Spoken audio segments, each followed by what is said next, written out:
40대에 돈이 조금씩 모이기 시작하면 이상하게 눈이 커집니다. 더 좋은 차, 더 큰 집, 더 비싼 여행, 더 멋진 옷, 그리고 더 빠른 투자. 주변에선 성공한 사람처럼 보이려고 따라하면 되는 것 같다고 말합니다. 그런데 40대가 진짜 위험한 이유는 이제부터 인생이 풀리는 것 같다는 착각이 시작되기 때문입니다. 수입이 늘어나고 카드 한도가 넉넉해지고 대출도 더 나옵니다. 그래서 가능하니까 해도 된다고 믿습니다. 그 순간부터 겉으로는 멀쩡한데 속은 텅 비는 40대가 만들어집니다. 그리고 그때 가장 달콤하게 다가오는 게 QLD와 TQQQ 같은 레버리지입니다. 주변에서 누가 얼마 벌었다는 얘기 들리면 내 인생도 지금부터는 속도를 내야 할 것 같습니다. 맞습니다. 속도는 필요합니다. 하지만 40대의 승부는 속도가 아니라 무너지지 않는 구조입니다. 구조가 없으면 레버리지는 내 편이 아니라 내 목을 조릅니다. 40대에 몰래 가난해지는 신호가 있습니다. 첫째, 현금을 무시합니다. 현금이 통장에 있으면 저 돈이 일을 안 한다고 느낍니다. 그래서 현금을 싫어합니다. 그 돈으로 더 투자하고 싶고, 더 소비하고 싶고, 더 멋져지고 싶습니다. 그런데 인생은 웃기게도 가장 바쁜 화요일 오후 2시에 당신을 부릅니다. 회사가 구조조정이라 말할 수도 있고, 아이가 갑자기 아플 수도 있고, 집에서 큰 돈이 나갈 수도 있습니다. 그때 필요한 건 멋진 계획이 아니라 바로 현금입니다. 현금이 없으면 그 순간부터 사람은 투자자가 아니라 생존자가 됩니다. 생존자가 되면 나쁜 선택을 합니다. 급하게 팔고, 급하게 빌리고, 급하게 무너집니다. 둘째, 복잡함을 찾아다닙니다. 단기 임대, 사모, 비상장, 보험으로 하는 전략, 어디서 들어본 것 같은 멋진 구조. 복잡할수록 똑똑해 보이고 부자들이 하는 것처럼 느껴집니다. 그런데 진짜 부자들은 복잡함을 일부러 늘리지 않습니다. 복잡함은 알아서 찾아옵니다. 자산이 커지면 세금도 복잡해지고, 가족이 생기면 리스크도 늘고, 집과 대출이 있으면 고려할 게 많아집니다. 그래서 일부러 더 복잡한 걸 찾을 이유가 없습니다. 셋째, 소득만 바라봅니다. 조금만 더 벌면 그 다음에 자산이 쌓일 거라고 믿습니다. 하지만 소득은 삽이고 자산은 성입니다. 삽이 커져도 성을 못 쌓는 사람은 삽이 더 커져도 그대로입니다. 핵심은 소득의 크기가 아니라 소득을 자산으로 바꾸는 능력입니다. 그럼 40대를 승리로 끌고 가는 사람들은 뭘 하느냐? 의외로 단순합니다. 첫째, 매년 순자산표를 만듭니다. 가진 것, 빚, 순자산. 이걸 적는 순간 뇌가 깨어납니다. 막연한 불안이 숫자로 바뀌면 선택이 달라집니다. 소비가 줄어드는 게 아니라 의미 없는 소비가 줄어듭니다. 둘째, 현금을 게으른 돈으로 보지 않습니다.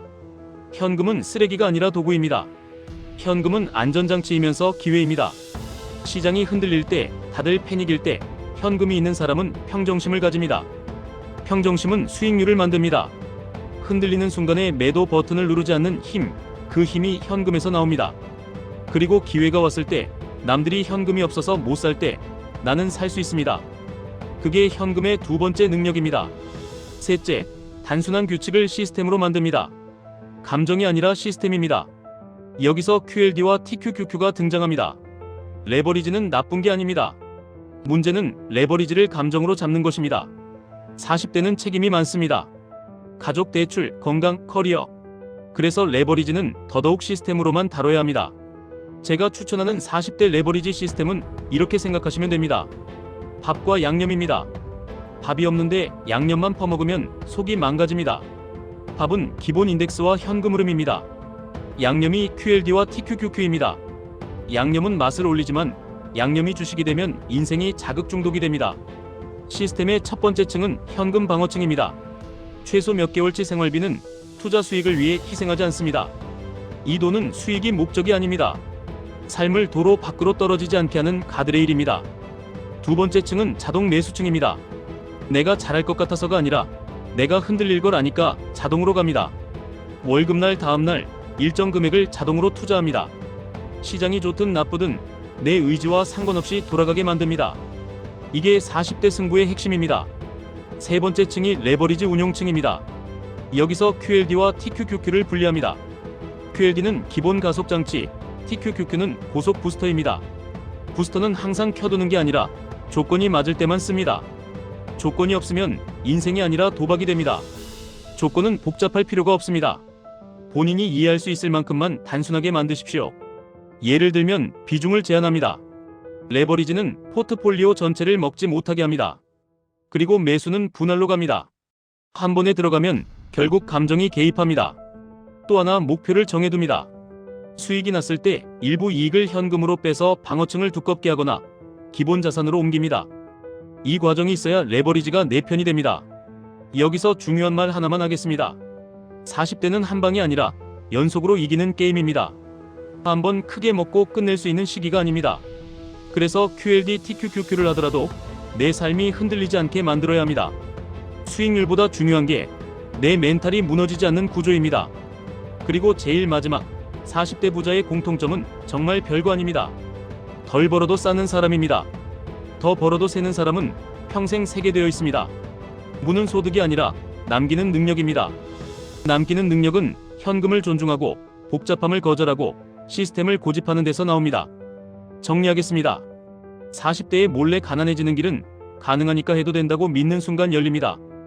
현금을 무시하고 복잡함을 찾아다니고 소득만 올리면 해결된다고 착각하면 겉은 번듯한데 속은 텅 빈 40대가 됩니다. 반대로 40대에 몰래 부자가 되는 길은 순자산표를 매년 만들고 현금을 안전과 기회로 쓰고 단순한 규칙을 시스템으로 자동화하는 것입니다. 그 위에서 QLD와 TQQQ는 감정이 아니라 규칙으로만 다루는 가속장치가 됩니다. 이 내용은 투자 조언이 아닙니다. 레버리지 ETF는 변동성이 매우 크고 큰 손실이 날 수 있습니다.